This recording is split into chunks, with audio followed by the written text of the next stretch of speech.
one of those that, in my head. if I get the giggles, and especially in the church. You're on church. You're on, the mics are on. Oh, this one. Well, turn the damn things off. Are you done? Are you okay? You're not turning that on, right? Started it? We're not going on. That's how it was at the Christmas party. We're live. Giggles? Because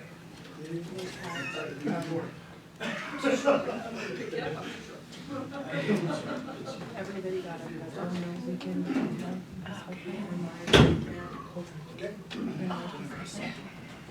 No. Okay. No. Something that was sent. We're live now?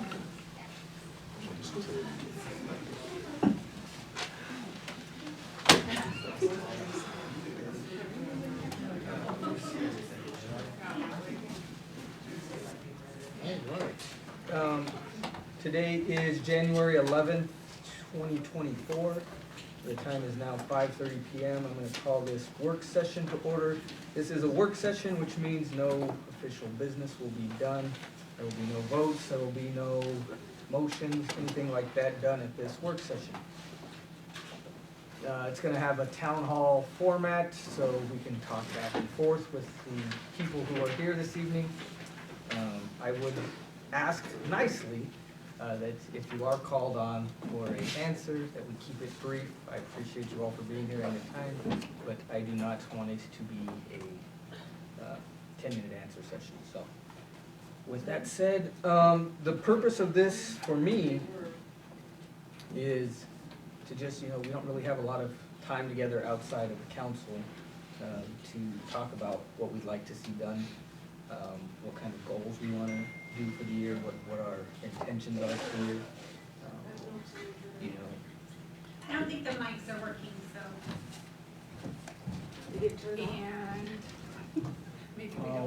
It'd help if you turn the, Push the button in there, Mayor. get too far. We're on. There we go. All right. So everything I said plus what I'm going to say now. There was a lot that happened this November in the election. For me, I believe what I heard loud and clear from the constituents was that we need to have more public safety. We've got to be great stewards of our money, especially with the 1% that just passed. We got to do something with our code enforcement. And those were the big three for me. I'm sure you guys all heard different things from different areas Okay, of Joe, the community. you said public safety, code enforcement, and what else? Public safety, Good stewards of it. good stewards of our money. So just, we asked for a big ask from our community, and we got an overwhelming yes. But I'm not saying we were ever bad stewards, but I think we got to stay as transparent as we can and make sure that we're really doing what we say we're going to do when we ask for that 1%. I think we need to act like, in a way like we didn't get it with a lot of things, and really tighten our belts and make sure that we're doing all we can to make this last, so we don't have to make that ask again. Okay. So, folks, when you're trying This to... is too loud. When you're coming in and stuff like that, because I've been hearing it throughout the community of, well, you got your 1%, we need more new. Well, that was just to bring us back up to where we were. If we'd have passed it in 2015, we definitely wouldn't have had this conversation. If we'd have passed it in 2022, but passing it in 2023, we ended the year, right now it's like 14,000 below zero on our cash. Now we got some receivables coming in, and we'll be up above that. But we need a little bit of time, to recoup and stuff. So, this is a great time where this body's going to do some work to say, okay, what's the future plans is, and then we'll start putting that into motion and stuff. But do not expect that to happen right away, please. One thing that, if we can just go into it, with public safety, I didn't see Todd here. Okay. Yeah, and because Todd is in a class right now. Okay. When it comes to public safety, I think we probably, and Paul would know a little bit about this too, officers and having officers on hand, and we just saw, unfortunately, with what happened at the school this week, we were lucky what we had on hand, but in case of something like that, not only do we need officers, and this is through all departments, we need volunteers, we need a reserve force, we need just that community support in all aspects of it. I was told we have 4 reserves right now, and then it would take them at least an hour to get ready, and that's if they were available. That's 4 more than we've had in the last several years. Yeah, I think we need to really put that call out to anyone that's watching to really help us out in that area. That was one of the big subjects that I had at Action 22 today. We formed different committees, and we really kind of believe that the way that they've done the laws and relaxed them and stuff, that a lot of people don't want to become a cop anymore, and we need to get those laws back. So tighten it up. So you'll see Action 22 dive into public safety too. So that's a big one, Joe. Big one. And I'm glad Bill's here to speak. Can you come up real quick, Bill? And I think it is at the top, but then it's also from the ground up too. We have numerous citizens come up and they say we want to take our neighborhoods back. We want this and that. Well, that helps when you help out and you start a neighborhood watch and you go to the Citizens Academy and you volunteer to be a reserve, and that kind of thing takes care of it, because whether you change the law, that's one thing, but the other part is prevention. If we could prevent this from happening, then it doesn't go down that next step. So if anyone's watching and they want to make a difference, I think that counts too. Do you know how many officers we have right now, Bill? We have 15, including the chief. Okay. And then We used to have 16 sworn, and then the chief. Okay, is code counted as an officer, or is Yes, it? he is. Code enforcement is a I was gonna say, police well, officer. he shakes his head. Did you Right, say but it? now, it never used to be, but No. now we're training them in. Now, the code officer is a post-certified police officer. Now, it never used to be, but we had to do that.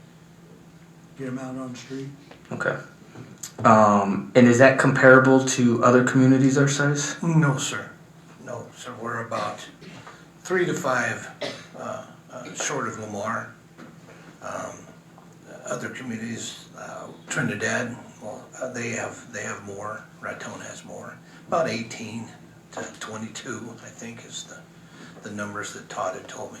And then, to your knowledge, is it for lack of money or lack of finding recruits that we're not as staffed as we'd like to be?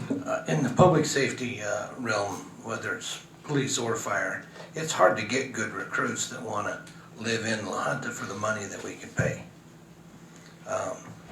There's always that, but we have come up with some good recruits for the academy, and a lot of times we send them to the academy and use them as a code officer until they pass their post-certification, and then they go to be an officer.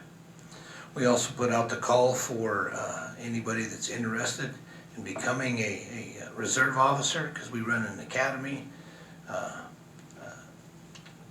At least once a year we offer that up so that people can, but we don't have the volunteerism that we used to.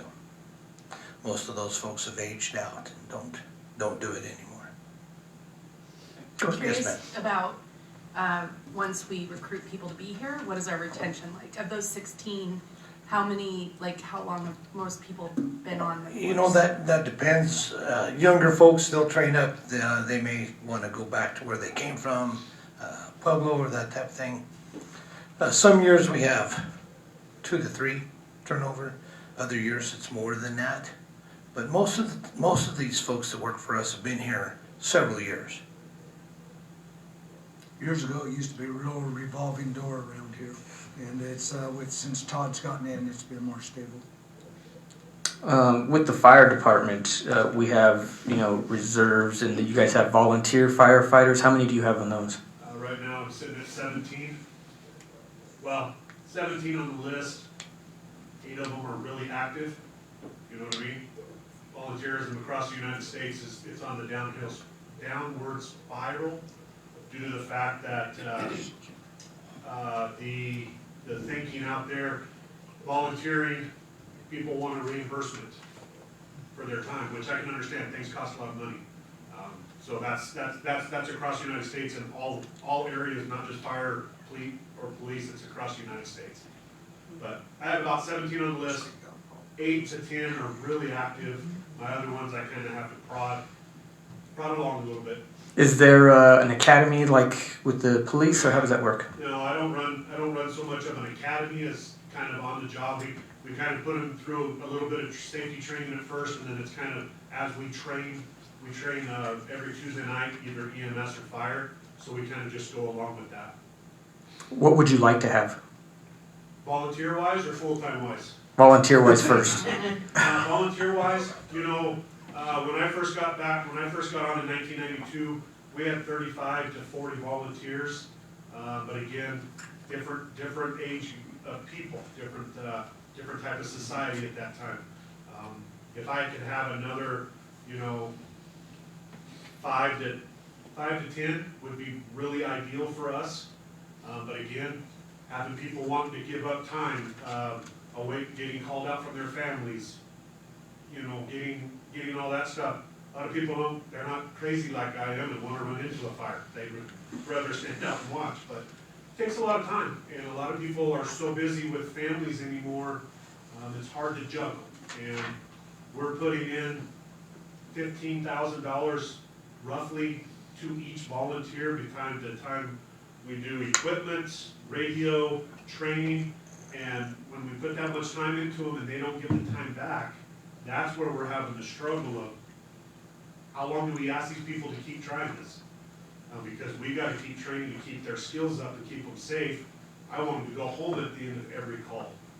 And that's where the struggle is, I think in every realm of volunteerism right now is the amount of time that we're asking or that's required to keep certifications up. The EMT certification is now a semester long through a college to get, where when I first started it was 75 hours. Boom, you did your time, you got your certification. The state is putting so much stuff on requirements for these certifications, it takes that much more time to keep these people involved. Are you guys gonna plan on being up at the Ballapalooza at the college? That's nonprofits, I believe. I think it's also Any volunteers. volunteers, Volunteer. yeah. See, nobody reaches out to us on some of that stuff, so I would love to welcome up, put a table up. I have some guys that are really interested in it. Great, 10 to 3 on Saturday the 20th. You have a table. We'll see what we can do. We were up to, I think, 16 or 17 as of this afternoon, and we have 20 tables available, so. Yeah, pass that on to Todd. I was gonna say, yeah, if we have Yeah. I apologize because, I knew about that, but, I thought it was nonprofits. That's okay. Yeah. It's just tough, like, I mean, put yourself in some of these volunteer shoes, and Paul's kind of familiar with it. You sit down with your family during Christmas time, we drop a house fire, I'm wanting you to leave your family for 2, 3, 4, 5 hours maybe. A lot of people don't understand how that works, and that's hard. It takes a very special group of family members that will support you to do what you do. Jared, Mr. Stover was on it, he knows, and it's tough, isn't it? Yeah. I was lucky enough, I was born and raised around it, so, and I have a family now that supports me all the time, but to ask the volunteers to do it, it makes it tough sometimes. Well, hopefully you could reach a different audience up there at the college and. We're looking at some different avenues, I'm on a couple committees with some different fire chiefs around the state, we're bouncing ideas off of each other, they're running into the same thing. It's volunteer departments around us, Los Angeles, for example, they're 100% volunteer. They probably have 20-some guys on their roster, they're lucky to get 7 or 8 to show up to a call.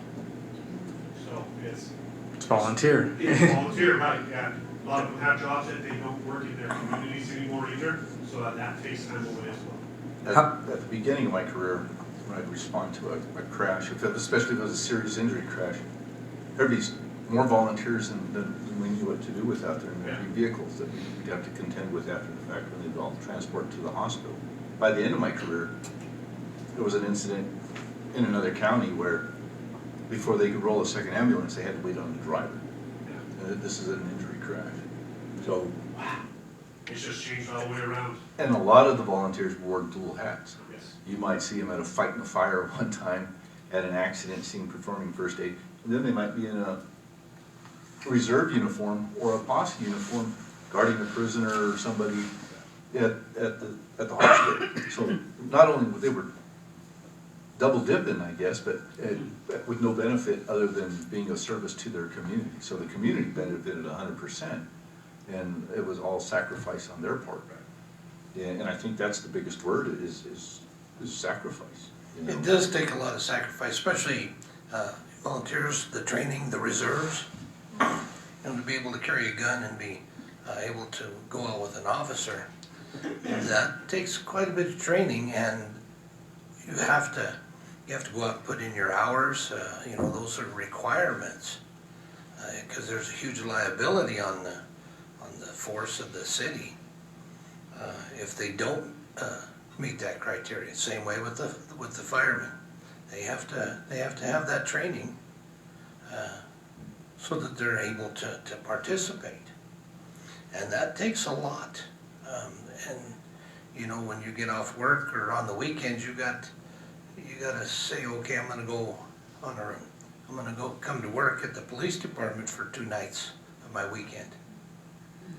It's a tough ask. What about when I was in the Citizens Police Academy? They had, I don't remember who brought it up, but, since we don't have the staffing for the police officers that we would like, is traffic cameras to free up police officers? Well, traffic cameras are nice, but they don't take the place of a police officer, because the police officer, what are you talking about, like red light cameras so that we can send them a ticket in the mail? Mm-hmm. Those are usually contracted out, those are expensive, and I don't know if they'll, the revenue that they generate will pay for the process. And most of the officers are responding to calls for domestic violence, other things. Right, but I know that And traffic is not always the numbers that they reported when we went to the Citizens Police Academy were still high. And if they're doing a traffic stop, and there is a domestic violence or anything else. But that would just be on certain areas, that wouldn't, you can't put it on every. No, the traffic camera on Highway 50 and right at the top of the hill before you get to Big R on Highway 50 in Pueblo. Mm-hmm. That was a classic intersection that was always had a lot of accidents, big accident history, and they put up a camera there. And I don't know if that's a moneymaker for them, but I do see it in operational. Mm-hmm. How many full-time firefighters do you have, Brett? Including myself, I have 14. So I run 3 shifts with 4 people on each shift. That has a lieutenant and then 3 firefighters, and then the deputy chief and myself. How many would you like to have? By standard, to meet NFPA standard, we didn't need at least another 7, just to meet a standard. Now, there's, again, the standards are out there. We try to do the best that we can with what we have, and we're very blessed with what we have. But if you wanted to go by the books, another 7 would meet us, that would put us at a minimum. But, I mean, that's. Hopes and dreams. Hopes and dreams one day, but there's a lot more than just riding on the trucks and the ambulance too. I mean, there's public education, there's fire inspections, safety outreach things. We deal with what we do. And I'm glad we're talking about this, and with volunteers, because when we were talking about the 1%, there was a lot of people in the community that said, if you just get volunteers, you'll be okay. And that's just not the way it's going to work. And I'm glad it passed, but there would have been no way we could have counted on the number of volunteers to run the golf course, to run the library, to do all these different things. So, if we can't do them for these things that are so vital to us, I mean, those other ones would never have worked. Brad, what is the minimum starting wage for a firefighter? Right now, minimum starting wage for us is, after your probation, you're at $23.43 an hour, which, for a department our size, I would say we're under a little bit, but we're competitive for our area. I did make the change to where I don't require my full-time guys to live in town if they don't. Some of them used to live out of town, they have eventually moved in, which is good. But that was one of my recruiting things, was letting them live out of district. So that's been kind of a big plus for us. I just hired a new one, lives up by Rye in Colorado City. So talked to him yesterday, and his wife and he are actually gonna wanna move here. So for a little bit, he's gonna have to commute, but he is gonna be buying a house down here. With the PD, I know they have to compete with CSP, Sheriff's Office, and other police departments. Is it just mostly other fire departments for you, or is anyone else? You know, when people think firefighter, they think Denver Fire, Colorado Springs Fire. You know, they run a fire truck, and we're set up the same way. But they think big numbers, and we're on the fire truck all the time. We hit just below 2,000 calls for 2023. It's one of my highest years that I can find in history here. So more and more people are calling, but you know, a lot of people, we're different where we run the ambulance and run the fire trucks. A lot of those bigger places, they don't run the ambulances. It's just strictly fire trucks. So that's the key for a lot of people. They don't want to be in the back of an ambulance and have to go through all that stuff. They just want to fight fires. It's okay. We're lucky down here, we get to do it all. Anything else on public safety that you guys want to go over while we got them here? You know, with our proximity to Pueblo, and with problems tend to migrate, you know, that this past weekend they went east. But it's just a matter of time before it starts, or they went west. It's just a matter of time before it starts going east. And I think we need to be prepared for that. Because after the fire does you no good, right? If you show up and it's down to the ground, it does you no good. You want to protect property and lives. And I've seen a decline in the neighboring departments with their volunteers as well. I'll use Fowler, for example. Small town, they don't have much economy to keep people from working there, so a lot of their people have to work outside of town. During the daytime, when they have a call, they rely a lot on mutual aid from the neighboring departments to go help, because they have to provide for their families. And it's a struggle. And I just see it get worse and worse as we go along into the next few years. How can they change it? I don't know. They're a rural district just like we are on the other side of us too, but I referee basketball. We can't get basketball officials. One, because people like getting yelled at by the fans. Same thing with the police department. I went through the police academy reserve a long time ago. It's tough when you try to deal with these people and they're yelling at you, they're spitting on you. Not a lot we can do because of the new laws. And that makes it tough for people wanting to come and volunteer for things. Just being honest with it. I was a parent trying to pick up my kids on Tuesday, and there was teachers getting just screamed at because they didn't have the kid out fast in time. They were not doing what the parent wanted. So it's all over. It's whether you're an officer, a teacher, whatever it is. It's tough right now. And I will say this regarding that incident, that Todd and Chief here, they have an excellent reunification plan. And I don't know if it was used the way it's supposed to go, or if it was kind of modified or something, but I'm not so sure that we knew that was gonna happen. So, and I'm not trying to point fingers at Sure. anybody like that. Like I said, it's a tremendous reunification plan. Well, and speaking from experience. If you think about, Paul, you've been in some of those meetings with us. When we talk about reunification, they're usually trying to talk about one school. Well, if this school's evacuated, all these other teachers are gonna come help. Well, this time it was all the schools at one time. All those extra resources were delayed to get there to help with the reunification. So they were just overwhelmed with just the staff that they had. So we plan, we talk, but we don't ever really think outside the box enough to say, what if these resources can't come? You gotta do it all by yourself. And I think that was a lot of the issue was they were just overran, and then once the other teachers, because the primary school, man, they got their kids reunited out, and then some of those teachers went up to help. So it kind of helped a little bit, but we don't know. It made us better though too. In all seriousness, it made us better. And on top of that, we learned in an atmosphere where our kids weren't, in danger. And that's the best thing is, it's sad that happened, but now we got to see it in a way that we weren't prepared for really. And Also shows real life of how parents are gonna act in that type of situation. Granted, there was no active shooter going on, it was a bomb threat. But look how they acted there in that type of situation. Make that greater 10 times if there's an active shooter going on. So where can we learn from here? Yeah. We intentionally left our kids longer because we knew that was gonna happen. And so we're like, hey, they're safe, They're safe. so Right. we'll get them, when we get them, but we ain't gonna deal with the crazies. But, and that's unfortunate, that's kind of what we have to deal with, because, and we saw it, so that's why we said, we'll get our kids when, everything dies down. It is really tough to deal with the mob mentality.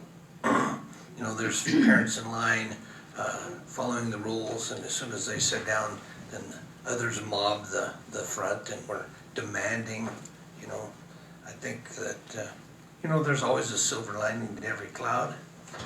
As the mayor's pointed out, there was no danger to our children. There's some things we learned from that, and we always do. We have a lot of interagency and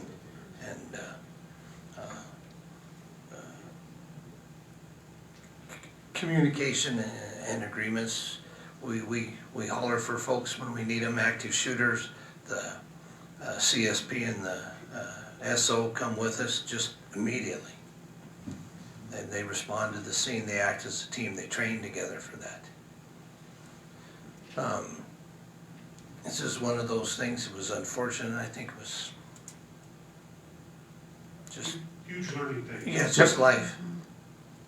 well, I did the first topic. Does anyone want to do the second topic that we go over here? Youth engagement. Yeah, I was gonna say, while we're on kids, let's keep going. Youth engagement. Yeah. I think we've probably come to a time where I don't know if we reinstitute the youth council or have a youth member of council actually sit up on the dais and participate with us. I don't know, it's just time for that. Here, I think it's already been a couple months ago, I went to an event, and at the elementary school, they're already teaching things like financial literacy to second and third graders. And one of the cool things that they did was they had them build a town on paper and what they would like to see in their town. I'm thinking, well, maybe we're kind of doing things backward. Why are we doing things, looking back on things, but we'd like to see things instead of engaging our youth and seeing what they could do? Maybe there's the revitalization of Lahana with a younger mindset. And keeping in mind that the average age in Lahana is 38.8 years, so it's a young community. And the Young Americans, when they came last year, they'll be here again this year. And they have a mayor. America. That's amazing. Young Americans, the Marytown. Yeah. And, Join something. yeah, how they had it set up too, just like a little city. Stores, they were running stores and they had a mayor. Did they have a judge? No, I think they had a city attorney though. Who would want to do that? Because I think that's a good idea. No, I think that's a great idea, Paul, and I actually had Melanie send me some info from the last time we ran the Youth Commission, and I forwarded that one to Lisa and one to Maureen, who I think would do a great job. I'm not telling you have to, but I just think you guys would do a great job in that. I think our youth is very important to us. I've gone out and I've talked to Swink and elementary here as the mayor. And I think it's really cool that they really get into it. They'll ask you a whole bunch of stuff that has nothing to do with being the mayor, but I think I got asked. Yeah, so it's like a regular meeting. And even the council at the veterans ceremony too. They had their student council and how they ran everything was. When was the last year that they did that, Mel? That's been at least 4 or 5 years ago, at least. 3 years ago. Maybe next. It was before me, so I don't. Yeah, it was 3 years ago. So how, in the past, how were students or youth recruited or encouraged to participate? Okay, well, How did it work yeah. before? So the first time, I took it on, and,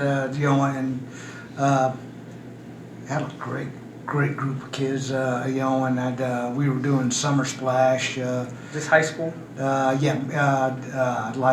Lynn Horner's daughter Katrina was on it. Dean's kids were on it. It was just a myriad of great kids. I think one of your kids was on it, Paula Mahoney, right? Yes. And so and it was going real good and stuff. And I started doing the Amtrak's deal and BNSF, and I just didn't have the time. I turned it over to a staff member who couldn't keep it going. He's no longer with us. So, yeah, and so it failed. Then we brought it back, and Lisa and Melanie, and they did a great job until we know what happened. So, and it just tainted it. But we can bring it back. But we could bring it back. But, there's two different ways, like you guys said. Paul, I've seen, like Greeley, what they do is they have them, like you said, up on the DS and stuff like that. And give more like a consultant to the council. And then I've seen others have like a committee, youth committee that gives it. And then I've seen youth commissions, so, it's kind of open to what you guys feel comfortable with. Let them revamp it. Do they still elect student body officers at the high school? Does anybody know that? Yes. Oh, sure. So why not just approach That's how I did it the first time. the senior class and get their president, their vice president, and secretary and treasurer, and there's 4 kids right there. Okay. Dean, aren't you president this year? Senior class president. I was my senior class president Were you? in a do-nothing administration. So, I like it. Okay, start betting it out. Okay. Well, to answer your question, Joe, yes, that is something that I would be excited to do and excited if, I don't know if Lisa has passion for that too, but I do. Yeah, I think it's something that, like, I want to say Los Animas has a youth voice on their city council. She was participating in Rural Philanthropy Days, and so I think we can ask some of the other towns that do it, like what's worked well. Well, we don't have to completely start from scratch on this, but yeah, I think it's something Maybe that even blend some too, some of what they like and what we've done before. Yeah, and I think, to me, it's obvious, we should ask the kids how they would want to be involved, if we're asking them to be involved, so, yeah. And we will be having a return of the youth in our council chambers, whether it's an Eagle Scout, whether it's a theater group, whoever it is. I think that's really good for our town when we showcase them and allow them to get in front of council and promote what it is that they're doing in our community. We got away from that for a while for reasons we know why, but that's going to come back again this They're year. welcome here. Yes. This is their- All are welcome, yep. So the next one I want to talk about is just to have some more town hall meetings. When we did that first one, obviously there was some tension that was high at the first one, but I think if we do some more of those throughout the year, that gives everybody the opportunity to come out, voice their opinion. And that one was me and Rick, that very first one, and I would be open for the whole council if you even want to do like set it up in different wards, however you want to do it. I think that'd be a really good thing, in my opinion. It's up to you guys if you'd be interested in that going forward. It's a great idea, because those town halls were very beneficial and for the community. And, you know, well, God, I feel old when I do this stuff. You know, I've seen previous councils do that, and we set them up, you know, do you remember when we opened up the fire department and we were having dinners in there and stuff? And, you know, we had people that showed up, but it didn't start turning into the same old crowd and they quit it. So, but then we had ones where we did a hot dog deal down at Santa Fe Plaza, and we're going to host a round. And I'm going to be very interested because that was pre-social media and stuff. Now with social media out there, how many people come in and stuff. So that'd be, I think that'd be a good thing to find out, you know, hey, how in this time do people show up, or do they just expect it on camera? Yeah. Didn't think about that. So quarterly, or you wanting semi? I want to do at least 4, so quarterly. Quarterly? Yeah. Gotcha. I like the idea of doing it a little more informally instead of it being come and sit here and we'll still sit up here. I like the idea of doing something Somewhere. like at the park. However we want to do it, yeah. Yeah, and that it is welcoming and informal one. Because you wanted to bring it back into the wards. Yeah, however works best for us. Okay. Yeah, it's not my, I just want to do it. I don't care how we do it. I'm not going to the park for the next 3 months, so just so you know. Ward least 2 50 hours. is February 1st. Which one would it put? It's cold. Oh. Speaking of Parks and Rec, want to come up? Would you like to come up, sir? Please state your name, Yeah. State your name and your address. And your title. Come Social on security down. number, bank account routing. I'd really like to, first off, thank you for all that you do for the city and for what you did during 2A. You were a great help, just being on top of things and making sure you and your crew, I mean, you made sure everything looked great, from parks to cemetery, senior center, all that stuff. So thank you for that. Thank you. What do you have in store for 2024? What do you see?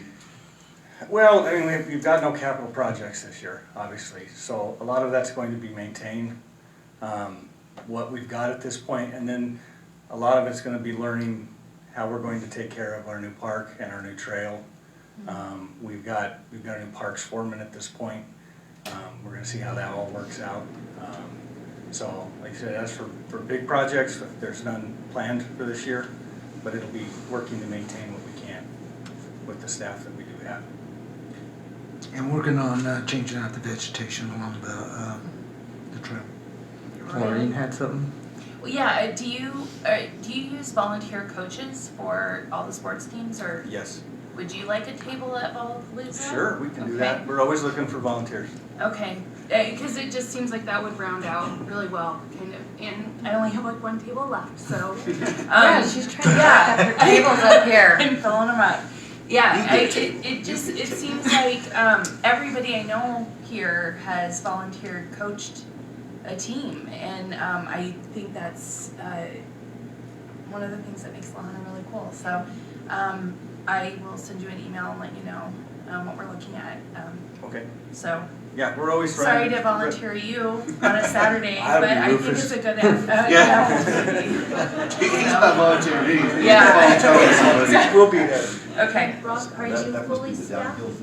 We are, well, we have not, we have 4 parks employees right now. We have not filled that 4th spot. So you just need one? We need one, and I'm gonna, since they're talking with PD and fire department about being staffed, and let me know if I'm wrong on this, but 20 years ago, we used to have, in the parks department, we used to have 4 full-time that did ball fields, and we had 4 full-time that did parks.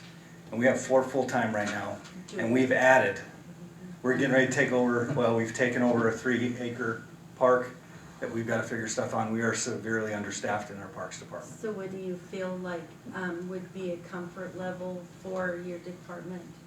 staffing wise? Realistic or like Hopes and dreams. hopes and dreams? I mean, we could, one guy would help, one person, One you know? extra I mean, person. being realistic, I mean, in an ideal world, and we have more properties now, would love to have 4 and 4 again. But I know that that's not realistic, but But if we could add one more and then supplement it with part-timers during the spring and summer and fall. yeah, and that's about, you know, once March, April hits, I mean, we're pretty wild until October, November, so. Speaking of the new park and the trail, I've heard people saying that there's people staying down there. Have you heard anything? Yes, we've had 3 homeless down there. I'm clearing out all the volunteer trees and stuff like that, and they've moved on right now. You know, they'll probably be back, but you know, they won't have anything to hide behind, Right, okay. and we got lights on. And that's gonna happen, I mean, with what's happening all over anyway, so. But it If- does if help you ever- whenever you take the trees away, like you say, because then they have somewhere to. Yeah, because you know they've been hiding behind all those little trees and stuff like that, and they can't hide now. To kind of go back to what you were saying earlier on trying to get stuff done, and some people are probably tired of me saying this, but we had a new master plan come out in the Parks Department during COVID, and it's been on hold, basically. We've been trying to knock little things out here, like with accessibility, and some different things, but as far as with not having capital projects, we've had to put it on hold, which is unfortunate. The one thing we've been trying for, and Cynthia's been doing an outstanding job, is trying to get grant money to restore the tennis courts at City Park. So we're fingers crossed that it's around 4, 5, it's around 5. 500,000. Yeah, but what's the survey say? What does the survey say, Lisa? We or, have Cynthia? 181 respondents as of this morning, and 96.5% are in favor of restoring it. Few less for pickleball, but I don't care. Pickleball's a line, so you know, I mean, basically, and it's across the board. It's not just one age. And it's also not just one ethnicity. It's a really strong survey, so. And how long did they have to turn that in? I couldn't remember the deadline on I that. think I put it down like the 14th or something. So hopefully. And every morning I wake up and I click on it and go, whoa. The Google form really helped, Good. so. Would you be able to just say a brief description as to why we would be restoring them as tennis courts and not other, like some people got the idea that, no, they wanted to ask for something else than a tennis Right, they court. wanted dog parks, I've gotten a couple of comments like that. The main reason behind that is that is a historic site, National Register site. And We would have to go to National Trust, but what our Park and Rec's master plan showed is that we need that, and schools need it, so that they can host tournaments and stuff. And also to bring in, People from the outside. It's an economic machine, to tell you the truth, once we get done with that, with people coming in to host the tournaments and then to stay and to eat and you know, to buy things as long as they're here. So, you know, we kind of crunched the numbers last year, and it was well over $1 million, closer to $2 million per year that could bring in. So that was a good thing. But one of the reasons why it's tennis, as I said before, is there's a covenant on that park, because we've received money previously, so we can't just put in anything.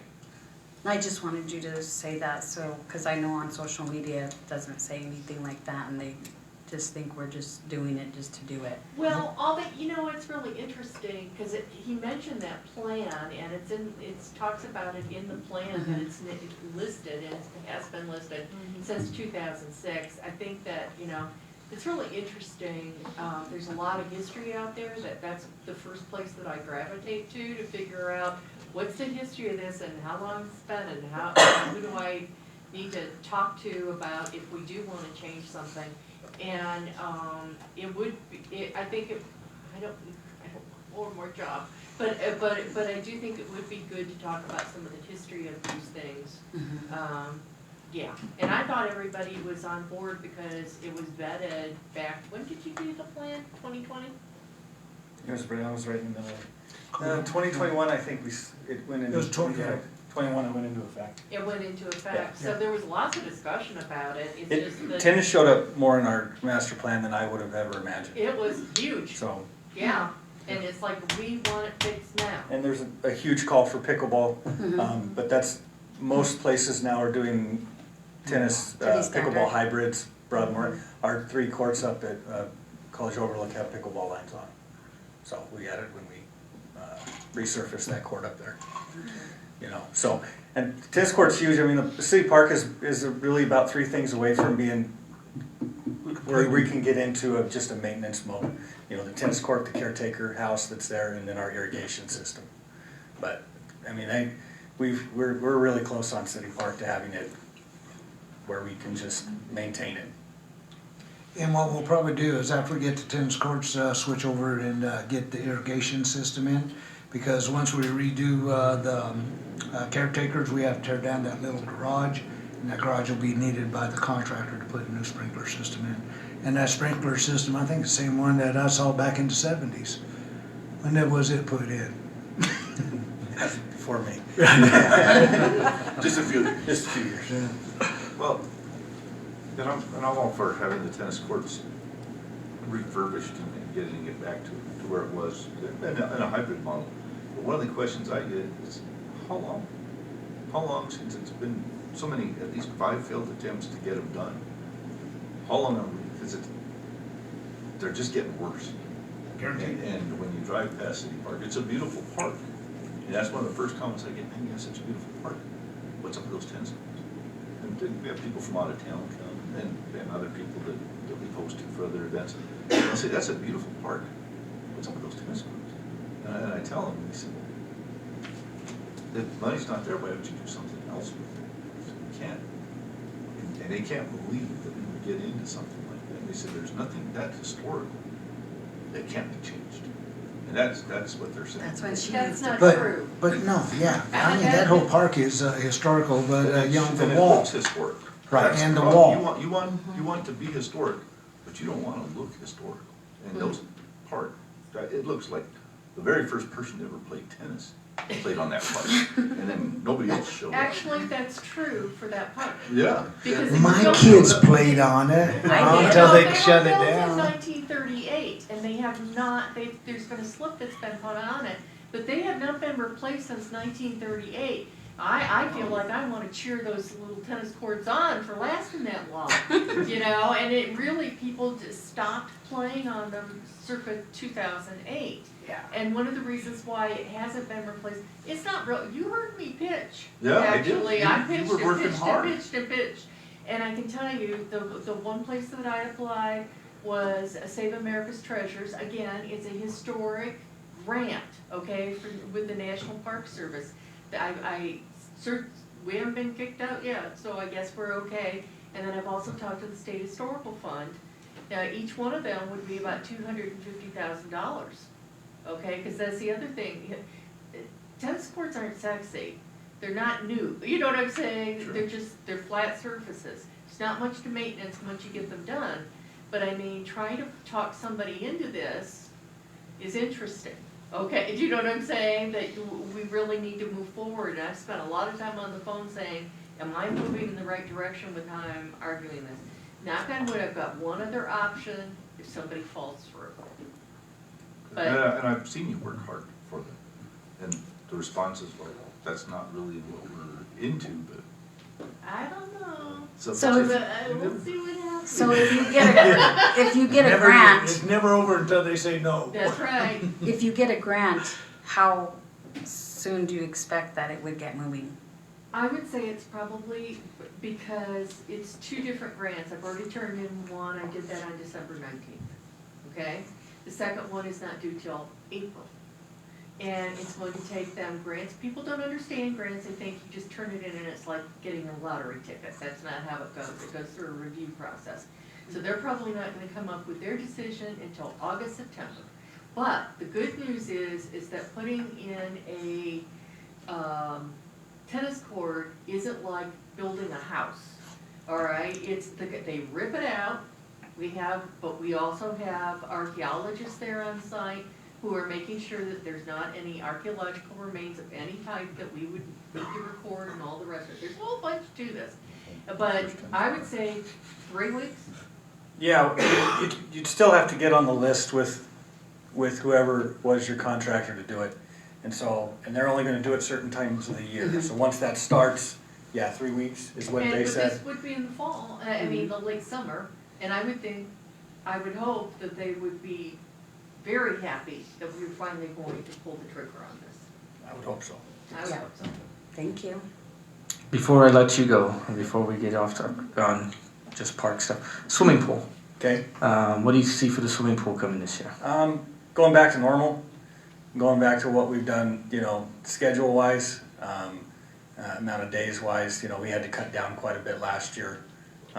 Cut down a week, cut down on the number of private parties that we were allowed to have, and some of the different sessions that we have. So the main thing is we're gonna get to go back to the same schedule that we've ran for a number of years. A lot of the state, I think nationwide actually, we're having trouble with lifeguards. Are we seeing that same issue? No, pool's probably one of the biggest youth players in the area, and we usually have never had a problem getting a good number of applicants. The problem we're running into right now this year is finding people to train those applicants. They had some things happen last spring with American Red Cross, and so we're having to try and scramble now and try and get an in-house instructor. We're going to try and get Alyssa Lovato trained up so she can train it, so we can do it. Because what we've done in the past, we brought somebody down from Pueblo, and they've taught our class, and that's not an option this year, I don't think. So, but we've always had a lot of applicants for lifeguards and cashiers. Getting them to show up to work. A lot of them don't want to put the hours in. Will there be any painting or anything to beautify it? Painting to beautify, like where painting where? Like underneath the area where there's the big, when you first walk in, That's where the old pool house used to be. Yes. That would have to be ripped out and put new concrete in to get that all out of there. I mean, there's if you look at that, you still have some of the floor drains are on it. So we'd have to rip out the canopy, rip out the concrete and start over. So that hadn't been anything that it's not been on a 5 or 10 year plan. Can you paint it black? I don't, paint concrete, heat and water don't mix real well, so, Okay. yeah. But nothing else? As Doing far as down there? like any, yeah. Yeah, the pool, we have a pretty good maintenance plan on the pool. I mean, we replaced the diving board a couple years ago, the slide's 13 years old. We go through the thing, I mean, maintenance-wise, that's where I was really kind of freaked out if 2A didn't pass, is that thing was gonna sit for 2 years as compared to 8 months, because when it sits 8 months outside, I mean, we have to put a significant amount of time into it to get it back up. But yeah, I mean, there's a ton of maintenance that'll go into it come this spring. Hopefully not much, but there probably will be. I mean, there's pumps that go out and holes in the liner, and yeah. But painting, I mean, we try and freshen up paint on the inside of the building. I don't know. Some of it, you kind of like forget about it, and then you get in there and you look at it and you're like, oh man, we really need to take care of this spring, so. Yeah. That's all I had. Thank you, bro. No, and going just about the pool and the employees that work there, having been there, and it seems like the employees are pretty vested in the pool. I mean, to the point that somebody drops one of the ice cream or an icy, they don't just let it sit. Man, one of those lifeguards will, if they're walking around, they see something, they fix it. They don't call anybody. They handle it themselves. And I thought that was admirable, and I thought it was cool that they all showed up at a city council meeting and spoke on behalf of keeping it open. So I said they all seem vested. We've got a good staff down there, and they've got a good program on how we train them up, from cleaning to safety. We do in-services every Friday. They do a great job with it. And on the the cleaning part of it, you don't want to clean up the nacho stain 4 hours after it was dropped, so they get on that stuff real quick, so it doesn't make their job a lot harder. But we've got good kids down there that really take it very serious, and some like We've got some management people in there that really do a good job of training them up and making sure that everybody has a good experience when they come there. I just had a couple questions. On the city park for the basketball courts, are the basketball, what do you call The goals? those? Rims? The nets? Well, the net, yeah, backboards. Baskets? Yeah, are those pretty up to date, or is that something that could be if they weren't? I think we replaced those just a few years ago, 5 or 6 Okay. years ago they were replaced. They should be in good shape. Okay, and then the playground, is that all good? We've been in probably about 9 years of every year we replace certain parts. Like the one at City Park right now, I have all brand new decking sitting at the park shop. Just got to find time to get it put in. Okay. We've replaced some at College Overlook. We've got a new slide that's got to go in there. Okay. And then we replaced an entire playground out at Prairie View. Okay. So we kind of go, they have to do a checklist every month, and I know sometimes you'll go there, like if you go to City Park right now and look at the decking on the playground, it doesn't look good. Okay. You know, but we're working on replacing it. It's just something that we've kind of had to just do a Well, and little bit also at a with time. only having the four. Yeah, well, you got a big one now, so, yeah. I mean the 4 employees. Oh, 4 employee, yes. And that might be something, like I said, that decking sat there for a little bit. It might get to be a point where we have to contract somebody out to put it in. Because it's, I don't know, it is kind of hard. That might be one we need to paint all black or something. I don't know. There's always some new murals out there and they're not good. That's So the first thing. Which one is the prairie? The prairie one? Bomb plot. Okay, yeah. There's a park out there That in the one's middle of some of those nice. houses that we got a grant a couple years ago that replaced, I don't know, was it paid for 70% of it, 80% of it? And So- it's okay because it's kind of private where it is and the houses that are out there. Oh, that's a cool little park. It's one of my I favorite like parks, it, yeah. but I don't think a lot of people know about it. I didn't know about it until you guys took us on the tour, Yeah, it's a but cool it park. is nice. Hey, you're giving away all those people's secret gems. Yeah, there's, I know. Hey, Brock, are you still, will the accessibility projects continue, like, are you still have a bunch of those out there? we still have a bunch of accessibility projects. We were pretty much at almost zero when our stuff came back on the master plan. The good thing is they're quick fixes in a lot of cases. A lot of it's striping and handicap parking and stuff along those lines. So we'll just continue to do it. But like I said, they're quick hitters. It just takes, you gotta find time or find somebody that's willing to stripe. So, Thank you, bro. okay, thanks. A quick question, so the college is going through their master planning process, and I was surprised how high on the list rec center or pool or, you know, community center was on, that was bubbling up on the Otero College needs list. And I'm just curious, what is what's the process of the city being part of those conversations? Because I don't think it would make sense for the college to build something on their own. It wouldn't make sense for the city to build something on their own. Or when we're in these processes that are 5-10 year out, have you been? We had a lot of talk when the master plan started about people wanting a master plan. Once they did the surveys and whatever, they didn't see it as one of our needs right then, like in the next 5 years. I know a lot of people hit us up on it. I wish we had one. But if we were to ever have one, at least from our standpoint with the city, is we'd have to have partners. It couldn't just be us running it, maintaining it. It would have to be some type of recreation district that funds it and pays for it through taxes, and that's bigger than us. Correct me if I'm wrong, Dean, but you know what, that'd have to run through the county. Just spend the money, what do we care? But didn't you also check into Lamar because they have theirs and the cost of it to Oh, yeah. Yeah, keep it we up did. was like $500,000? We called around. I mean, it's obviously as a rec guy, we'd love to have a rec center, you know. Yeah, it's a lot of money. But it's the idea, and it's not even necessarily maybe finding a way to get it built. It's what do you do after that? Because you're gonna have to have people that work there, and you're gonna have to have programming that goes on there. You're gonna have a swimming pool. You have a swimming pool. You might as well add $1 million in cost to what you're running, you know. So that's just kind of where we're at. Like it couldn't just be us leading the charge on that. It would Well, have to be. I guess my comment was more the college is in the middle of their process. And it would make sense for the city to maybe be part of that process if the college ends up, if that, because it was a high, it was coming out high on the list of wants and needs for the college community, so. I get school districts involved too, because those were all people that we had taught, and the county, Yeah. and we had, all of those people come to the table and talk about it. In all the different cities. Yeah, because it would serve the area. Yeah.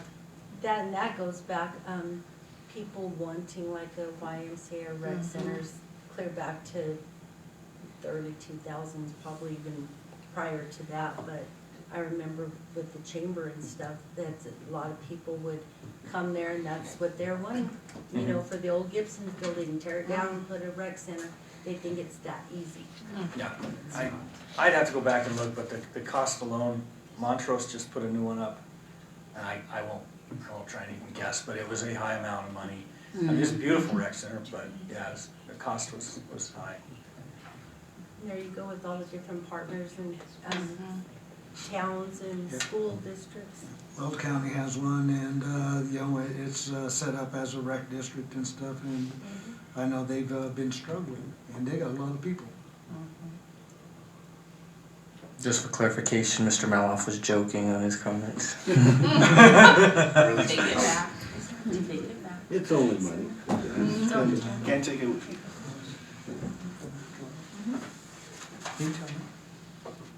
Who wants to do the next topic? I don't want to take up the whole meeting. Thanks, Brock. Thank you, Brock. Thanks, Rob. Stuck with infrastructure. Infrastructure. What about infrastructure? Streets, water lines. Street A sweepers. future plan. Mr. Montoya, would you like to come up?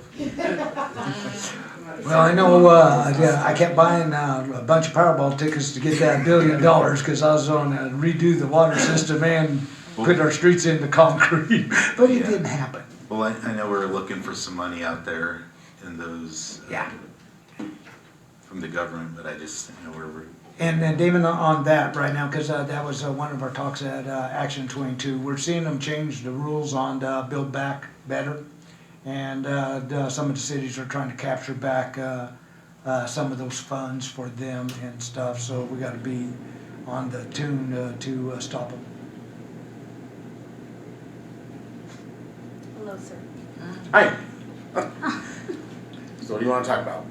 Let's talk about streets first. I mean, if you drive to Safeway at all during your stay in Junta, there's some potholes. There's a lot of potholes, and I know there's certain times, and people don't understand this at home. You know, some of them don't. There's certain times when we can fill potholes, correct?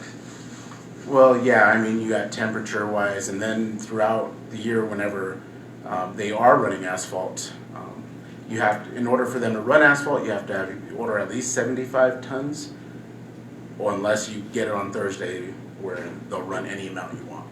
So it's either or, depending on how much you can order. And it would be hard for our guys to put down 75 tons. So then let's go to that. How many employees are we at right now for streets? And I don't know if you want to then talk you about have this. to know that that's kind of split too, right? So for streets department, we have 4 employees and a manager or a foreman. But I can tell you right now, just like in the last couple of weeks, sanitation is the most important thing. So whenever I have somebody call in and I lose a couple guys, they come immediately off my streets department. So all of a sudden, I can do far less with 2 people or 3 people when I have 2 other people from either sanitation or streets calling. So I have a very limited staff when it comes to the streets department. And for instance, one of the big projects we did this last year, and I'm very proud of, was the rebuilding of Carson from between 1st and 5th. I want to give props to Tom and his guys. He had guys come over and help us, and to Bill, he had his department out, and the people from the industrial park come and help us. But it took multiple departments to have enough people just to do 4 blocks. I don't have that kind of staff. I have to borrow people from everywhere to try and do something like that. And we pulled it through. We came through it. And thankful really thankful for their help. Do you need a table at Lollapalooza? Yeah. Got one left. Street volunteer. Yeah, they offered. You are not driving this week, street sweeper. I'm trying. How many, full-time employees do you have on the streets that should be dedicated to streets only? 4 and Four. And in basically 4. the perfect world, how many would you like? Well, again, I came from Lamar. They have 10 people on their street. Only doing streets, no Only sanitation? doing streets. They have 8 people on their in their sanitation department. And how many do we have in sanitation, do you know? We have 5 people in sanitation, 4 dedicated to streets. They share. They're interchangeable though, right? Like they can do both, yeah. Yeah, and, you know. Streets guy can do street- sanitation, but you not know, the other. Actually, the street guys, you know, part of their salary gets paid by through sanitation. Dean, I think we need to try the street sweeper. And I'm glad you're bringing that up. Don't give her any ideas. Not that exact scenario, but you know, we've talked about this before. You've had many complaints or issues with street sweeping. They used to have a full-time street sweeper here. Lamar has a full-time street sweeper. I mean, it would not hurt to have another guy that we can put full-time on street sweeping. I could come up with, you know. So 6, 3, and 1. 3 for sanitation, 6 more for streets. I think sanitation is pretty solid. I might be able to use maybe one more guy there, but I feel like I could get a lot more done and accomplished if I had more people on streets. Like, I would love to have a full-time street sweeper. That would be amazing. So how many miles of street do we have here? I believe it's about 40, between 45 and 50, somewhere close to that. So, 4 you people. know, the thing is, you know, you add more personnel in and stuff, you know, they'll get more asphalt out and, you know, and all the other line items go up. And what's retention like in your department? Do people stay? They're all long-term and Are they? I really do have a very solid crew. The people that I do have, they're great guys. They know how to do really well what they do. They run equipment very well. I just need more. They just can't do everything by themselves. And what they have done, I've been amazed that they've been able to accomplish the things they have with such such a small crew. And you know that they're being poached all the time. And that's another So unfortunate thank thing that goodness we're for all that going race. through. Yeah, because really CDOT is paying a lot more for CDL than we are. So I just, you know, try to treat the guys good, try to give them a good atmosphere to work in, and hope they'll stick around without going to CDOT and other businesses. So when someone sees a pothole, what would be the best route on getting that? So I kind of want to talk a little bit about streets. I really feel like when you pave a street, it's going to last maybe 20, 30 years. But you can touch it up. There are things you can do. If it starts cracking, you can do crack sealing. You can do a chip seal. If you have the equipment, you can take off the top 2 inches and do an overlay instead of having to repave and rebuild the entire thing. There are multiple things that you can do throughout the phases and the life of a street.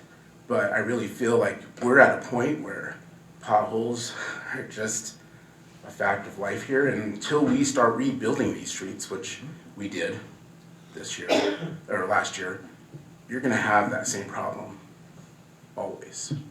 And I can tell you right now, I don't know if you've looked at my budget, but it's been...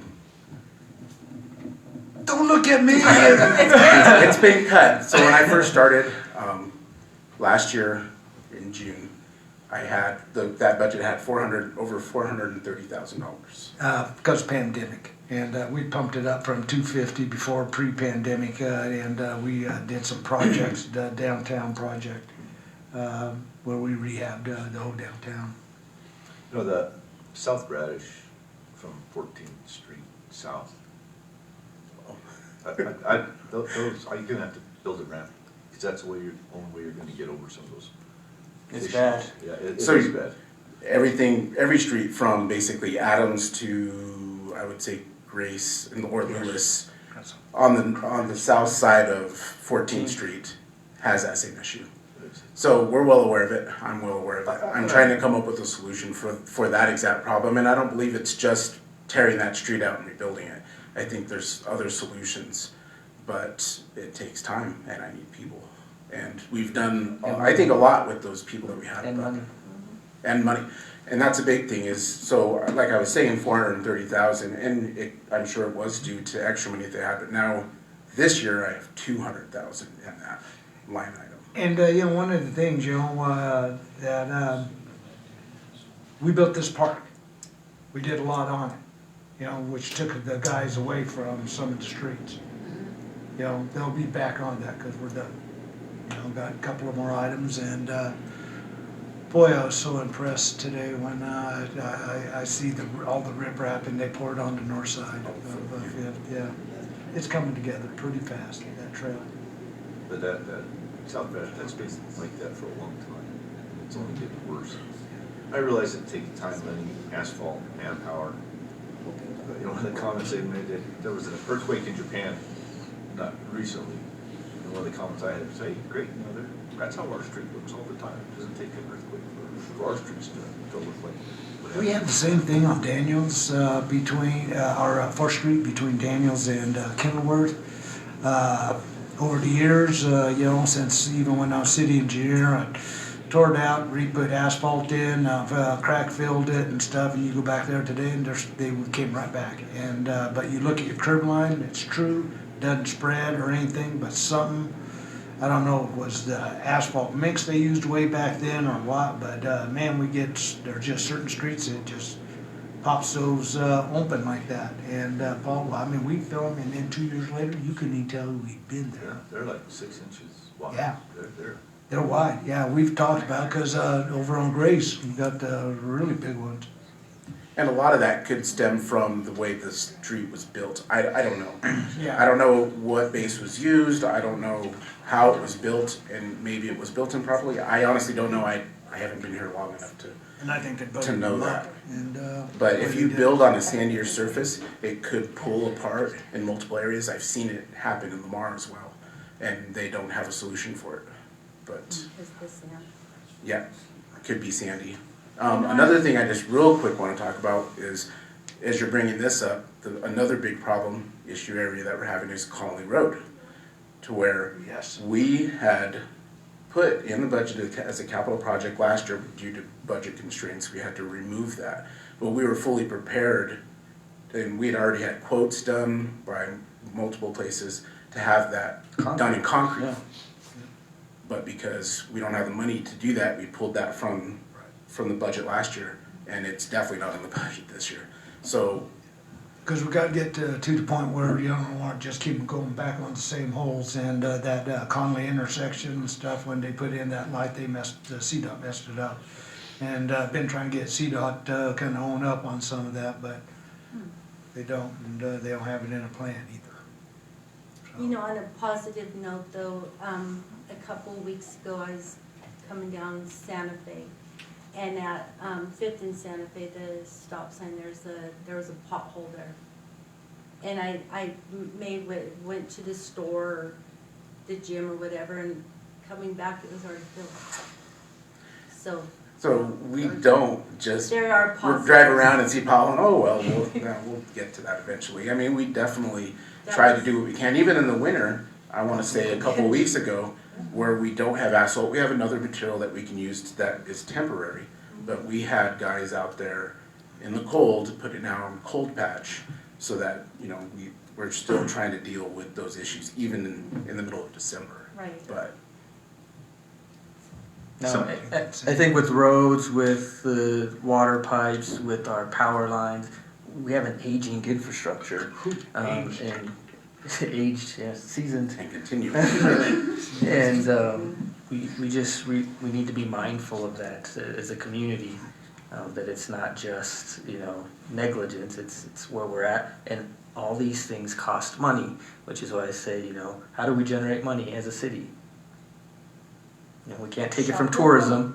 We have to actually, do things to increase our tax revenue and things like that. So It does cost money, and we can't just do streets if underneath them isn't good, because then we'll just be ripping it up again. So it's a whole process. I agree. So back to, I think, your original question, and then we got into some other Oh, yeah. stuff. What's the best way to report on potholes? Oh, definitely call into the engineering department. We keep everything that everybody calls in on a list, and we try to address those issues as soon as we possibly can. We were just talking about this earlier today, where somebody came into council and was talking about street sweeping and things like that. I honestly call the engineering department first. Give us a chance to take care of your concerns. I swear, since I've been here, anytime I get a single phone call from whoever it is about whatever it is, the first thing I go out, I assess the problem, and then I try to get my guys. A lot of times you do it the same day when you call. If it's a bigger concern, like we have to go in and fix an alley or something like that, it could take a month, just depending on what we have planned, what's going on. But really give the engineering office a call. We definitely take everything. And when Walmart was redoing their parking lot, Martin had found out that that material was going to another community, and he went out and talked to him and said, "That's a lot of business. Can we have some of that?" And they gave it to him, and he's been redoing some alleys, entrances and stuff. Thank you. Yeah, they took 3 loads to Rocky Ford. They gave us like 24. So, and then we use that. That material's like gold to us. We can use that for alley repairs and a lot of different things. Nice. And the mayor that called me up, and right at that same time that was all going down, and so I was like, "Wow, man, that guy is astute." So there you go. Thanks, George. Rick, what are we doing? You guys got on it. Thank you guys. Yeah. But appreciated the call. Any other questions for Martin? Yeah, so we've talked about potholes and all that, but one thing that's this time of year is, when it does snow. So what is your snow removal, street clearing like? What's the process like? And Priorities. yeah, your priorities, what streets you do first. We got snow routes. We have snow routes in place. We have the emergency route for ambulances, stuff that we hit first is immediate. We have secondaries where we do schools and those things first or second, and then after that we try, if we have time, we start hitting all the residential streets. Yep, we go through, and we have. I'm probably not adverse or versed in exactly what that entails, but it's been there and been done that way for quite a while. Although now we've added another truck with a plow, so now we have 3 instead of 2, so that's good. And we have all our guys, anytime it needs to be plowed, we have every single truck out there and working on it until we can get every part of it done, including residential streets. Yeah. And then, depends on how the winds are blowing, and where you're hitting and where your hot spots are and stuff, and who's getting stuck in what area. I'll never forget back in like 1991 that we had this storm come through, and that east side, the winds just drifted it up, but the west side, man, fairly clear. And so so it kind of depends on.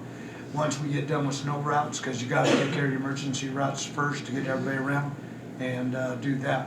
Now, when we had 2006, when we had the 41 inches on the flat, because there was no wind with it and stuff, it took us about $900,000 to clear the town, and we were having to double the resources every night just to get in companies out of Pueblo Springs and Denver to haul off all this, and thank God we ran into this company that had just a boatload of bobcats, and they were a landscape company, and the guy goes, "My guys know how to do this." He goes, "You want to hire us?"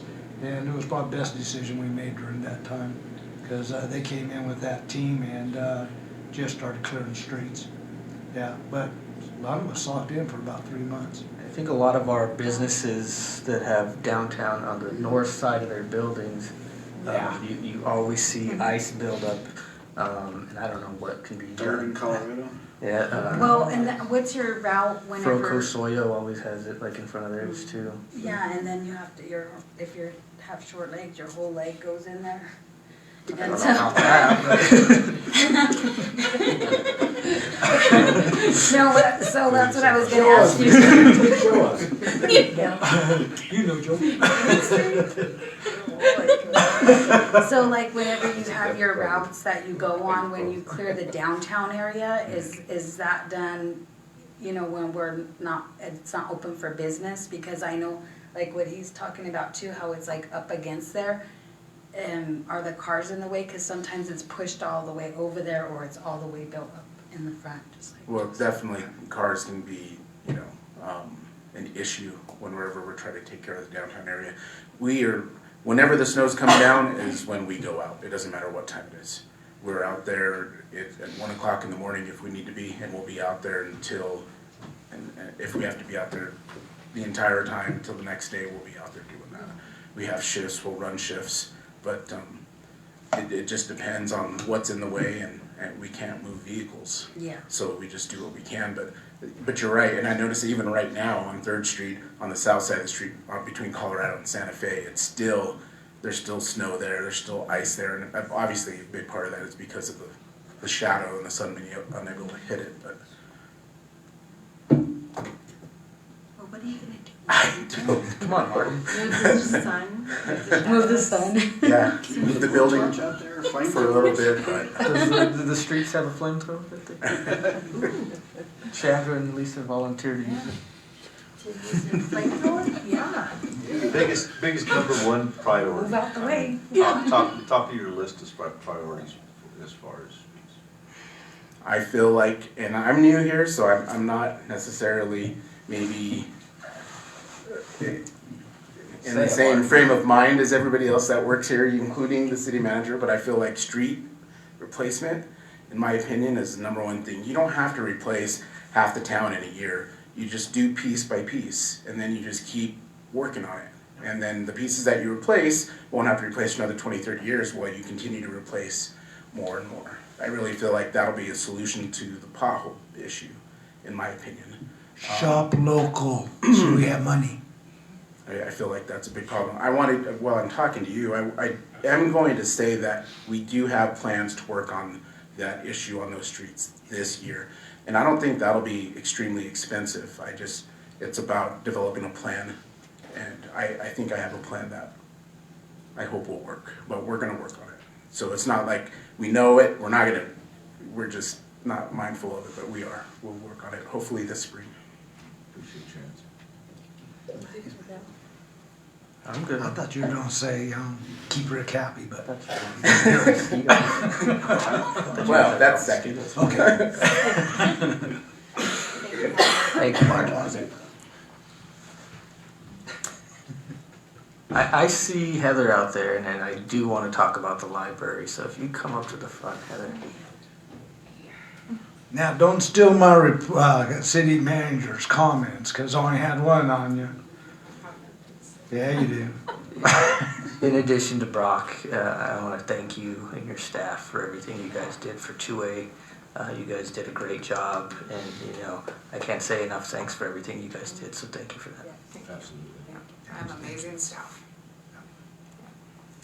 What does it look like for the library? How many employees do you guys have? Currently, I am at 10, and I'm down 1. So I'm hoping with the sales tax increasing that we can get enough to fill that position back.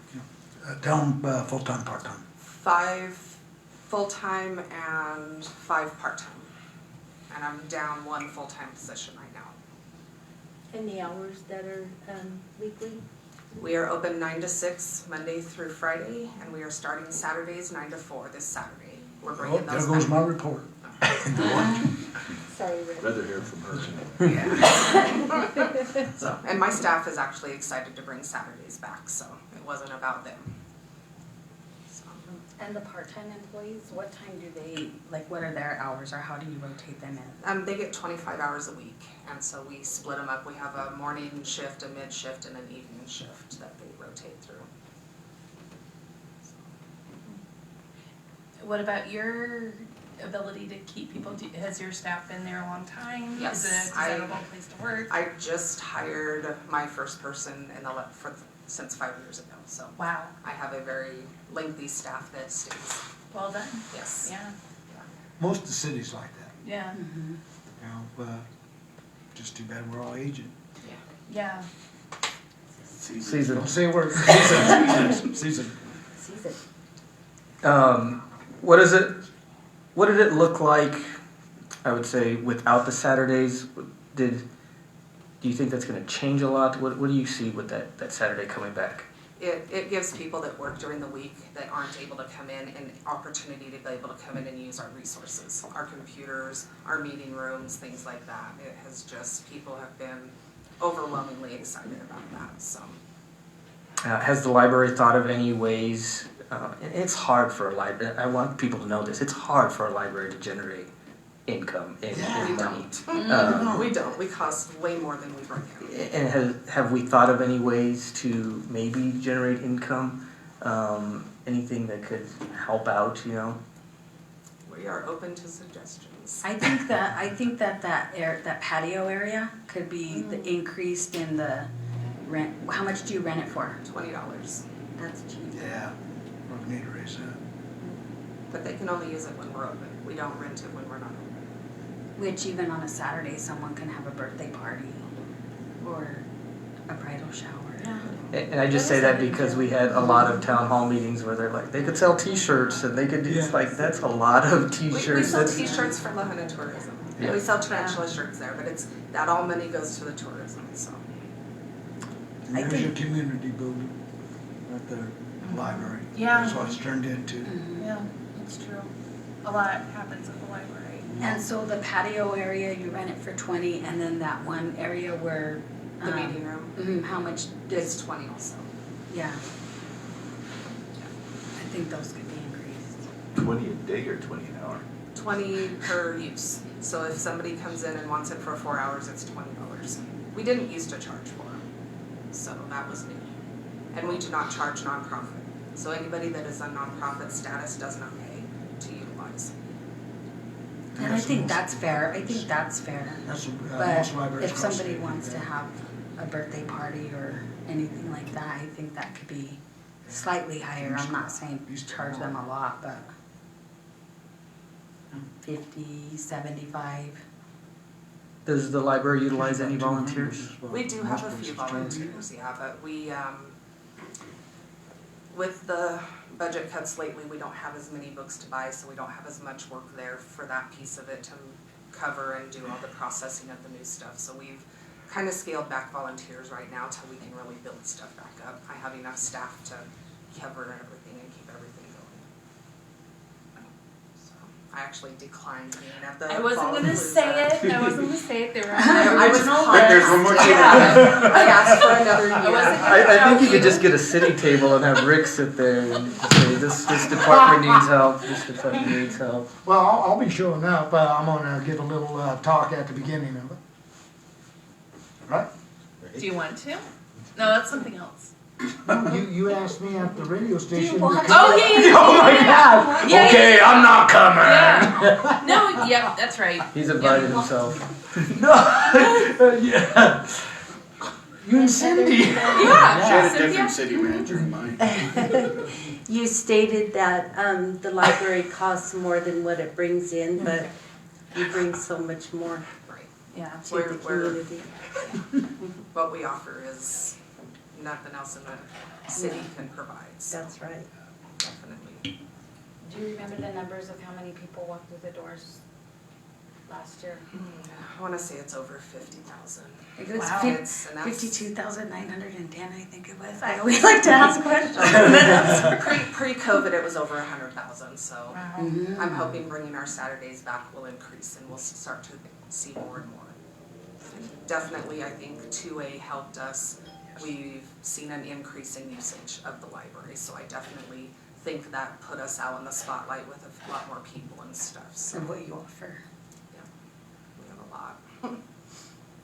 And you should have saw the people coming in after the vote, you know, just so happy that they're all staying. It would do your heart so good to see the love the community gave back to these people. I was impressed. Any other questions for Heather?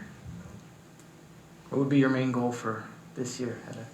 Just keeping the patrons happy, providing what they need, keeping our computers running, and those types of things. Well, thank you for all you do. Thank you. Thanks, Heather. Thank you. Anyone else have anything they want to go over while you have the room? What about the senior center? On the rent, did you guys go over that one? On the rental of it and stuff, we're gonna be having a meeting on that and stuff. Mr. Golding hit me up yesterday at Lahana Trading also. Yeah, and my answer to him when he called was that it would be a topic of discussion. Right. And I've talked to Dawn about that, and we've looked up, what the cost is and stuff, so she'll have good information for everybody. Okay. And then, Brock, you're aware of what's going on, I'm Yeah. sure. Okay. Was that all you wanted to go over on that? Mm-hmm. Mr. Maloff, you have something you want to add on the senior center? I'd like to do a little seminar Oh. when we're done. He When wants- everybody else has had their say. He wants to DJ at the senior center. That's what I heard. I'm gonna be showing off my skills at dance night on Friday nights. Break dancing. Did get that big bang.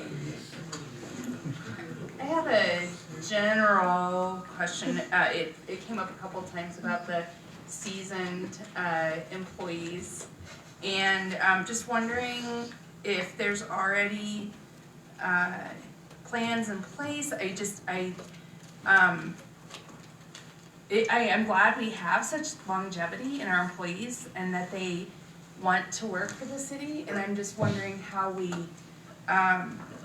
in the next 10 years, how that's gonna be different. And it just seems like something that we should be intentional about and be aware of.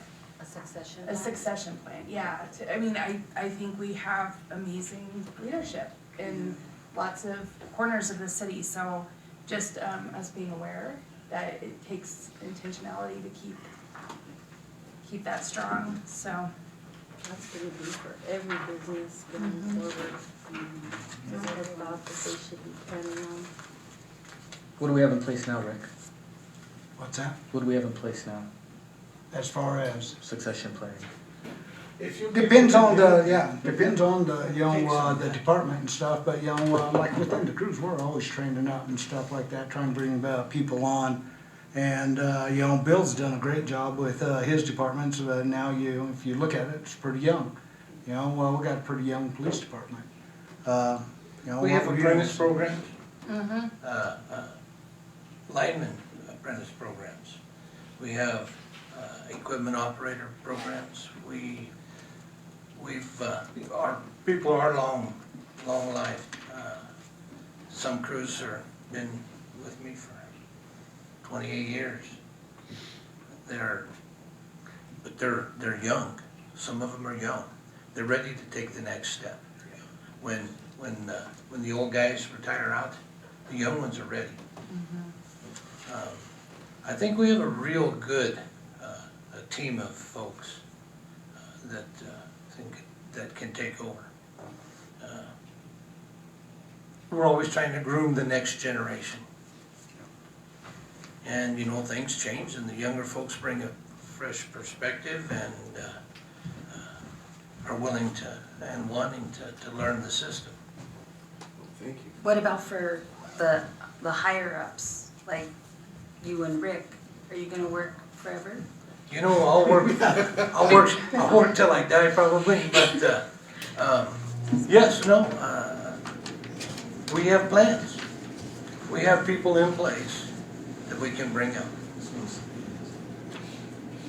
I've been training people to do my job It's our paychecks. a long time. Want to make sure that any one of us, every one of us is replaceable. Right, and but there's also those unexpected ones and.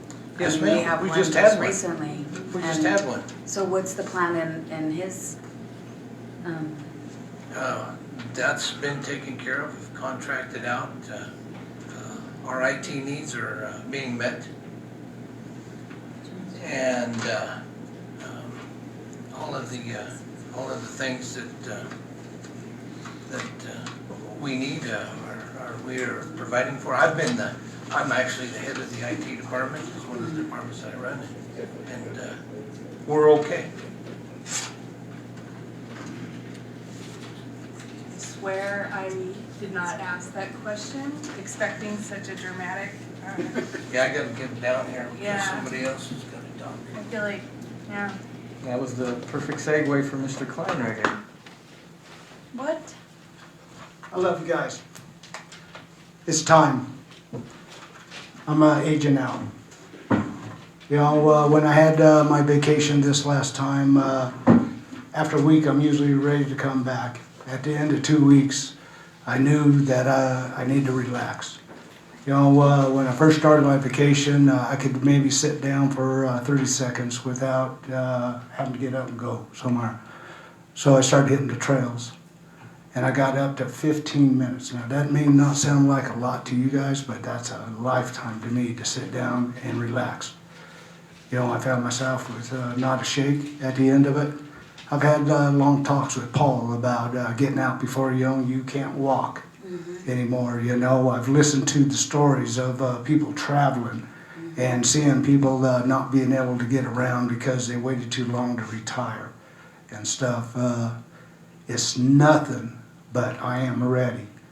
You know, it's nothing about anybody's death. It's nothing about that, but I want my family. I got some family that I want to be a part of. I know you guys are watching. I'm coming.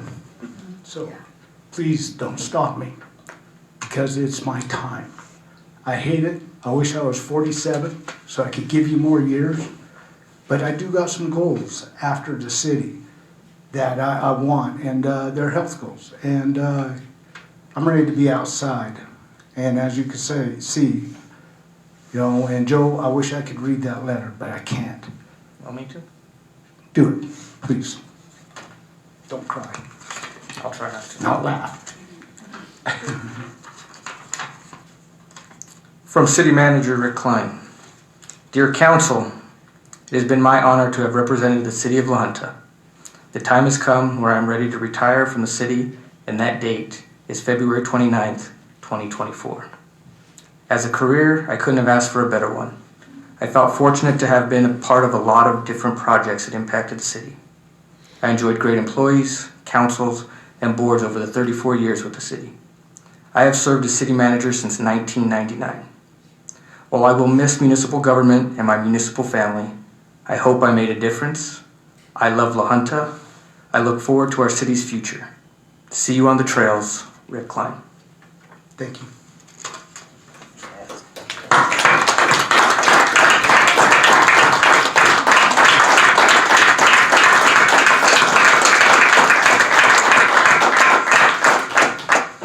Hardest thing I'll do in my life.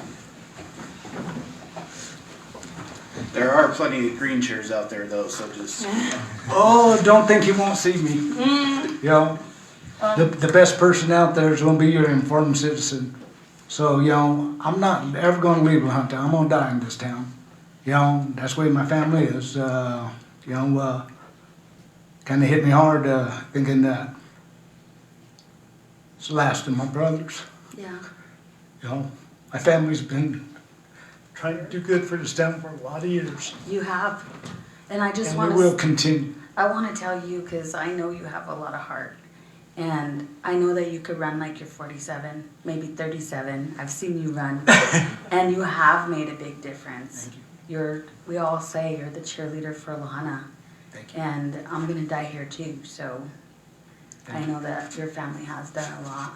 And you, like you said, you'll know. There was a city manager that told you you'll know when it's your time. That's right. And at least you went when it was your time. Well, it was my time, yes. Thank And you I knew so it. much. You know, when it hit me, just like what Dan Muller told me, he said, one day you'll wake up and you'll know. And I did.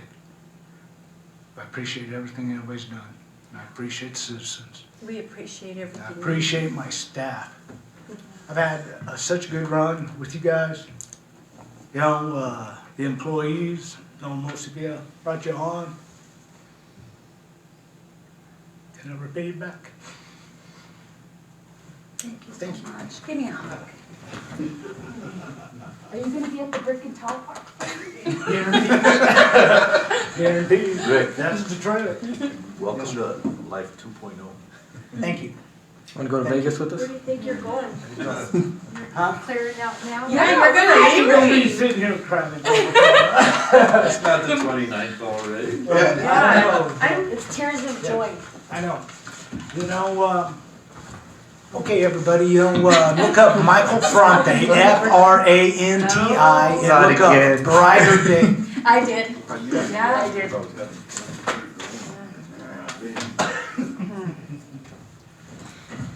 One surprise, Joe. Joe told me when he begun, he said, "Hey, Rick, one thing is, never surprise me." And I did, and I hate that I did it, but you know why I did it? I gotta tell you why. So nobody could have time to talk you out of it?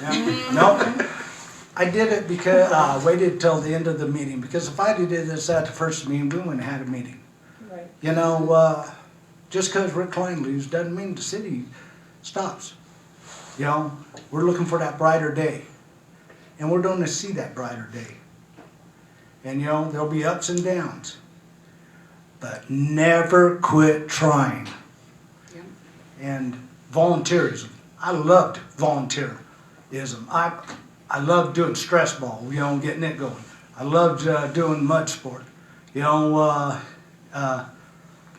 loved doing the 10 years at Music at the Junction. I've worked with so many great peoples and, all the industries and, from Loose Bolt Nut to DeBorg and everything that we've done in the streets, and I could go down any street and see stuff I've done and and you can't tell me that wouldn't make a person feel great. I feel like the luckiest person on earth having the position I did and the career in the life so far. Because I got a lot of life to go. Yes. Okay? Yeah. All right. Thank you. I will say, Rick, you didn't surprise me though. It's like I could tell my kids, you can't do anything in Lahaina without it getting back to me. So I get a call on Tuesday, and I was like, what? No. Then I get another call from Rick. He's like, what do you think my greatest accomplishment was? I said, it must be true. I didn't tell him that, but I said, it must be true when he starts asking me. Yeah. Rick, your accessibility as a city manager, I doubt there's another municipality in the state where somebody can just walk in and have a conversation with you. So you were a neighbor to everybody in this town, and that's how you treated everybody. That's how you treated everybody. Thank you. I enjoyed working with you, and I've known you for a lot of years. A lot of years, bud. I'm happy for you. Thank you. You've got a lot to look forward to. Thank you. That door's open, and you could have the conversation. You may not know where that conversation is going to go, but you will have the conversation. We'll have the conversation. That's right. And I feel one of the most fortunate things is I left my wife home. All the years I've known her, even before I married her, when Paul was dating her. She deserves to be home. She does. I won't be with her. And as we I love that girl. wrap this work session up, we'll have another thing, an executive and stuff like that. I have some stuff to go over on that whole thing, but there's not enough time to sit up here and thank you for everything that you've done for the city. When we talk about 2A, and I thank all these people, you were in the fire with me when it didn't pass, and you were right there with me when it did, and I'm glad we went out on top like that. So. Yeah. And thanks for not quitting trying, because that's what keeps us going. Never quit. Okay. Well, Dean, do you still want to say something? No. Come on, Dean. You can't follow up. I want to see him cry. Well, here's my letter. No, there'll be a time and a place to talk about Rick. This was a good work session, I feel. I want to do a couple more of them, just so, we have new council members. I hope this was informative to you. Thank you to all our employees. Thank you to everyone that watched. We will be scheduling more things throughout the year, so thank you, everybody. I appreciate all the employees being here at the end of their long day, so thank you for being here. It did matter, and we appreciate it.